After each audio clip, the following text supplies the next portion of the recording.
এই কথাগুলো শুধু ছেলেরা নয়, মেয়েদেরকেও শোনা উচিত। এক গ্রামে একজন বৃদ্ধ কৃষক ছিলেন। তার একটা মাত্র ছেলে ছিল।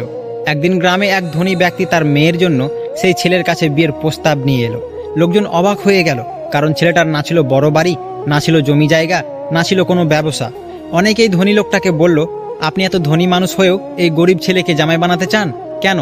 ধনী লোকটা শুধু বলল, আমি ছেলেটার সম্পর্কে একটা কথা শুনেছিলাম, তাই এসেছি। বিয়ের আগে ধনী লোকটি ছেলেটাকে ডেকে বলল, বাবা, আমি শুনেছি তুমি খুব সৎ, কিন্তু আমি কিভাবে বিশ্বাস করব? ছেলেটা বলল, আপনি নিজেই পরীক্ষা করে নেন। কয়েকদিন পরে ধনী লোকটি বাজারের রাস্তায় ইচ্ছে করে একটা টাকার ব্যাগ ফেলে রাখলো। ব্যাগে অনেক টাকা ছিল। ছেলেটা ব্যাগটা পেল। সে চাইলে টাকাগুলা নিয়ে চলে যেতে পারত, কারণ আশেপাশে কেউ ছিল না। কিন্তু সে সারা বাজার ঘুরে ব্যাগের মালিককে খুঁজতে লাগলো। অবশেষে ব্যাগটা সেই ধনী লোকটার হাতেই পৌঁছে দিল। ধনী লোকটি হেসে বলল, তুমি জানো, এই ব্যাগটা আমি ইচ্ছে করে ফেলেছিলাম। ছেলেটা বলল, না, জানতাম না, তবে জিনিসটা আমার ছিল না, তাই আমি ফেরত দিয়ে দিয়েছি। ধনী লোকটির চোখে পানি চলে এলো।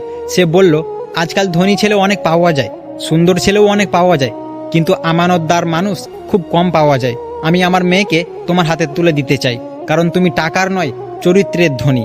মানুষের আসল সম্পদ তার টাকা নয়, তার চরিত্র। কারণ টাকা হারালে কিছু হারায়, কিন্তু চরিত্র হারালে সব কিছুই হারায়।